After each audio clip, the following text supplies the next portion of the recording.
Good afternoon. Smart investor కు స్వాగతం. Stock markets ఇవాళ ప్రారంభం నుంచి నష్టాలను ట్రేడ్ అవుతున్నాయి. ప్రధానమంత్రి నరేంద్ర మోడీ తన 10 పాయింట్ల ఎజెండాను ఈ ఉదయం ప్రకటించారు. బ్యూరోక్రసీకి పూర్తి స్వేచ్ఛనిస్తామని, బ్యూరోక్రాట్స్ లో విశ్వాసాన్ని నింపుతామని, పాలసీ పెరాలసిస్ ఇప్పటి వరకు ఏదైతే భారత ఆర్థిక వ్యవస్థను పట్టి పీడించిందో దీన్ని తక్షణమే రూపుమాపుతామని, అలాగే ఇన్ఫ్రాస్ట్రక్చర్ రంగంలో సంస్కరణలు తీసుకొస్తున్నామని, టైం బౌండ్ పాలసీ ఇంప్లిమెంటేషన్ ఉంటుందని, అలాగే education, energy, water, health, roads ఇవి తమ ప్రభుత్వ ప్రధాన ప్రాధాన్యాలని అండ్ ప్రభుత్వ టెండర్స్ లో ఈ యాక్షన్స్ విధానాన్ని అమలు చేస్తామని ఇలాంటి ఒక 10 పాయింట్ల ఎజెండాను ప్రధానమంత్రి ప్రకటించారు. ఇది మొట్టమొదటి కేబినెట్ సమావేశం తర్వాత ఇవాళ మంత్రివర్గం తీసుకున్న నిర్ణయాలు. అండ్ ప్రధాని బహుశా మీడియాలో ఒక జాతిని ఉద్దేశించి ప్రసంగించే అవకాశం కూడా కనిపిస్తుంది. అండ్ మే నెల సిరీస్ ఎక్స్పైరీ రోజున markets almost lowest point of the day దగ్గర ట్రేడ్ అవుతున్నాయని చెప్పుకోవచ్చు. 206 పాయింట్ల నష్టంతో సెన్సెక్స్, 50 పాయింట్ల నష్టంతో నిఫ్టీ ట్రేడ్ అవుతున్నాయి. And mid and small cap indices కొంత బెటర్ గా పెర్ఫార్మ్ చేస్తున్నాయని చెప్పుకోవచ్చు. నిఫ్టీ 0.7% నష్టపోతే CNX 100 or CNX mid cap index 0.64%, అలాగే జూనియర్ నిఫ్టీ జూనియర్ 1% నష్టంతో ట్రేడ్ అవుతున్నాయి. ఐటీ ఇండెక్స్ ఇవాల్టి వర్స్ట్ పెర్ఫార్మర్ 2.64% నష్టపోయింది. ముఖ్యంగా ఇన్ఫోసిస్ టెక్నాలజీస్ మార్కెట్ నష్టాలకు, ఇండెక్స్ నష్టాలకు ప్రధాన కారణం చెప్పుకోవచ్చు. నిఫ్టీలో 40 పాయింట్ల నష్టానికి కారణమవుతోంది నిఫ్టీ. సో 50 పాయింట్లలో సుమారుగా 40 పాయింట్లు ఇన్ఫోసిస్ టెక్నాలజీస్ వల్లనే రావడం మనం చూస్తున్నాం. ఒక స్ట్రాంగ్ సిరీస్ చివరి రోజు ప్రాఫిట్ బుకింగ్ జోరుగా కొనసాగుతుంది. అండ్ బ్యాంక్ షేర్స్ ఇవాళ ఈ ఒడిదుడుకులను తట్టుకుని కొంతవరకు నిలవటం కూడా చూస్తున్నాం. సిఎన్ఎక్స్ పిఎస్యూ బ్యాంక్ ఇండెక్స్ చూస్తే మనకు 1.1% పెరిగింది. అలాగే బ్యాంక్ నిఫ్టీ కూడా ఆల్మోస్ట్ ఫ్లాట్ గా ట్రేడ్ అవుతుంది. బ్యాంక్ నిఫ్టీ ప్రస్తుతం 26 పాయింట్ల నష్టంతో ట్రేడ్ అవుతుంది. సో బ్యాంక్ స్టాక్స్ కొంతవరకు బెటర్ గా పెర్ఫార్మ్ చేస్తున్నాయి. అలాగే ఫార్మా షేర్స్ బాగానే ఉన్నాయి. అండ్ పిఎస్యూ బ్యాంక్ స్టాక్స్, అలాగే సిఎన్ఎక్స్ మీడియా కూడా 1.27% లాభంతో ట్రేడ్ అవుతుంది. So IT index most performer. Infosys technologies president BG Srinivas resign చేస్తున్నారు. జూన్ 10 నుంచి ఆయన ఇన్ఫోసిస్ కు సెలవు తీసుకుంటున్నారు అన్న వార్తలతో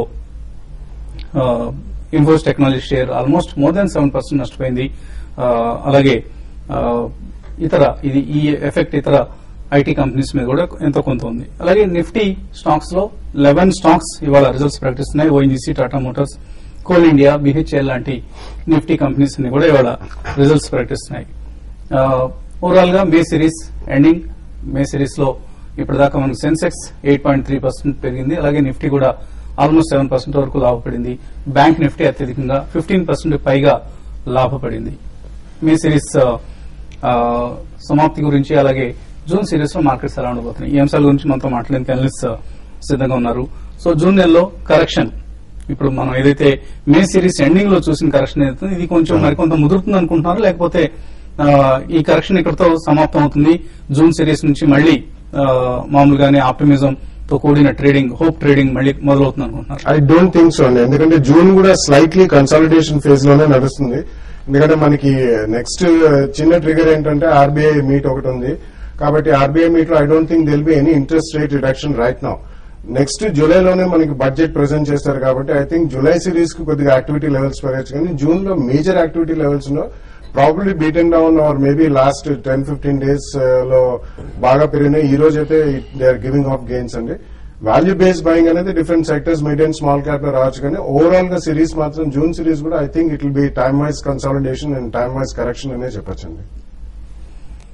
సో జూన్ సిరీస్ సంబంధించి ఎటువంటి ఐడియాస్ ఇస్తారు? కాల్స్ కొనమంటారా, పుట్స్ అమ్మమంటారా, లేదా పుట్స్ కొనమంటారా? ఐ థింక్ మార్కెట్ అయితే వెరీ టఫ్ అండి ఈ స్టేజ్ లో కాల్ తీసుకోవడం. బేసికలీ ఇట్స్ నోవేర్ మార్కెట్ అని చెప్పొచ్చు. 70 to 75 అయితే రేంజ్ ఉందో ఆ రేంజ్ ఐదర్ సైడ్ బ్రీచ్ అవ్వాలి. ఐదర్ 75 అయినా క్రాస్ అవ్వాలి, లేదంటే 72 అయినా కట్ అవ్వాలి. So till then there is no clear trend అనమాట. సో ఒకవేళ 72 కింద కనుక అట్లీస్ట్ 1 or 2 days కనుక క్లోజింగ్ బేసిస్ లో ట్రేడ్ అవుతే కనుక I think you can buy some put option 72 below. And అక్కడి నుంచి ఒక మైనర్ కరెక్షన్ వచ్చే ఛాన్స్ ఉంది, ప్రాబబ్లీ టిల్ 7,000 ఆర్ 6,850 దాకా వచ్చే ఛాన్స్ ఉంది.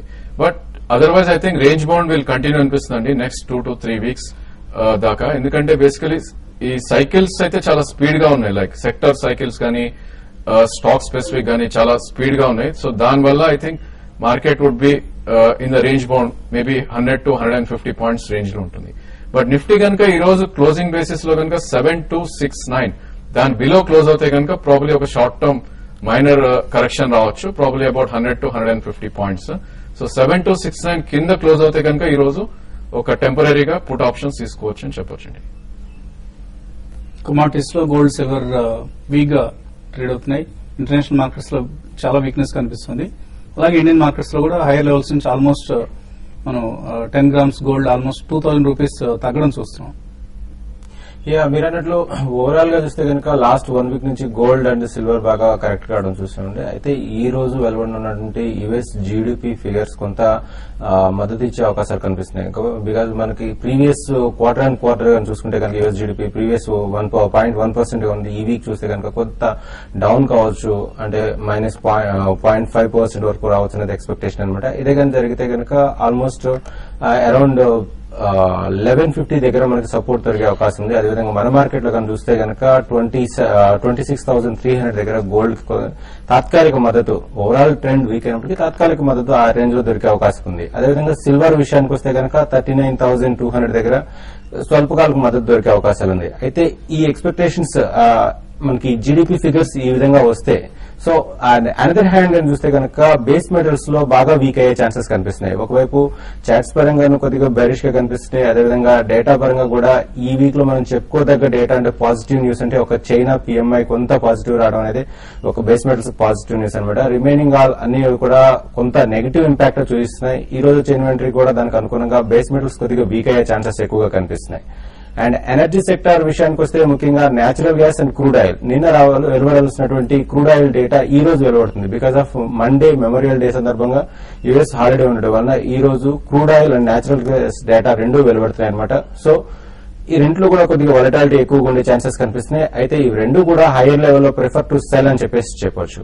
అండ్ అగ్రి ప్రొడక్ట్స్ విషయానికి వస్తే గతంలో మనం చెప్పుకున్నట్టుగా హెల్దీ అండ్ టర్మరిక్ ముఖ్యంగా ఎవ్రీ డీప్ 5,500 నుంచి every deep prefer to buy అని చెప్పేసి చెప్పొచ్చు. అదేవిధంగా కాటన్ కూడా అరౌండ్ 18,250 ఆర్ 380 రేంజ్ నుంచి కూడా ప్రిఫర్ టు బై అని చెప్పేసి చెప్పొచ్చు.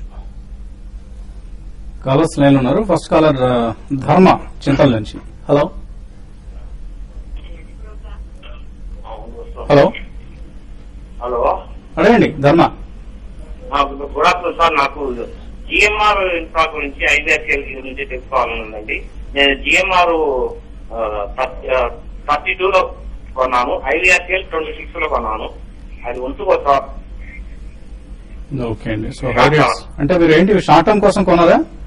అవునండి. I think performance wise GMR ఒకటి యూ కెన్ హోల్డ్ అండి. బేసికలీ మీరు మంచి ప్రైస్ లో కొన్నారు 32, ప్రాబ్లీ 29 ఆఫ్ 30 స్టాప్ లాస్ పెట్టుకుని you can hold the position. IBR మాత్రం ఎగ్జిట్ అవ్వండి. మేబీ మీ ప్రైస్ కి వచ్చినా గానీ లేదంటే కొద్దిగా ఒక 10% అప్ లో కూడా డెఫినెట్ గా ఎగ్జిట్ అవ్వండి. జిఎంఆర్ నెక్స్ట్ 3 to 4 months లో 44 దాకా వెళ్ళే ఛాన్స్ ఉంది. Please hold with 29 as stop loss. BS Rao Hyderabad నుంచి తర్వాత కాలర్. హలో హలో అడగండి రావు గారు. నేను బిఎస్ రావు హైదరాబాద్ నుండి మాట్లాడుతున్నాండి. అడగండి. ఎలాంటి ఈ టైంలో కొనవచ్చా, ఏమైనా కరెక్షన్ వస్తుందని చూడాలా? ఇలాంటి ఏంటి లాంగ్ టర్మ్ కోసం షార్ట్ టర్మ్ కోసం అడుగుతున్నారా? లాంగ్ టర్మ్ మంచిగా ఎక్కువ కాలం ఉంచుకుంటారు. సో ఎలాంటి ఇక్కడ తీసుకోవచ్చా లేదంటే ఏదన్నా స్లైట్ డిక్లైన్స్ కోసం వెయిట్ చేయాలి? యా, చిన్న కరెక్షన్ ఉండొచ్చండి, మేజర్ కరెక్షన్ ఉండదు ఎల్ఐసిలో కాబట్టి ఎల్ఎన్టీలో. So I think you can start buying అండి. ఒక 2 or 3 ప్రైస్ పాయింట్స్ లో కొనండి. నెక్స్ట్ వీక్ తర్వాత, ఇవాళ లాస్ట్ డే ఎఫ్ఎండో కాబట్టి నెక్స్ట్ వీక్ తర్వాత కొంచెం ప్రైస్ డిస్కవరీ అవుతుంది. 2-3 సెషన్స్ చూసి నెక్స్ట్ వీక్ మీరు కొనండి. దానికంటే మాక్సిమం ఇక్కడ నుంచి ఏదైనా మార్కెట్ లో ఓవరాల్ కరెక్షన్ ఎక్కువ వచ్చినా గానీ అబౌట్ 5 to 7% మాక్సిమం కరెక్షన్ వచ్చే అవకాశం ఉందండి. కాబట్టి 2 or 3 ప్రైస్ పాయింట్స్ లో కొనండి. డెఫినెట్లీ లాంగ్ టర్మ్ లో మంచి గెయిన్స్ వస్తాయి. ఓకే అండి. రిజల్ట్ సీజన్ కొనసాగుతుంది. జీవీకే పవర్ రిజల్ట్ కూడా ఆఫ్ కోర్స్ మార్కెట్ అంచనాల కంటే చాలా ఎక్కువ నష్టాన్ని ప్రకటించింది. అండ్ ఫ్రెష్ గా మరొక షేర్స్ ఇష్యూ కూడా రాబోతున్నట్లు కంపెనీ ప్రకటిస్తుంది. 1,000 crores ఈ ఇష్యూ ద్వారా రైజ్ చేయాలని జీవీకే పవర్ అనుకుంటుంది. సో రిజల్ట్స్ మాత్రం చాలా చాలా వీక్ గా ఉన్నాయి జీవికే పవర్ రిజల్ట్స్. కాల్స్ మరింత కొనసాగించబోయే ముందు ఒక చిన్న బ్రేక్ తీసుకుందాం.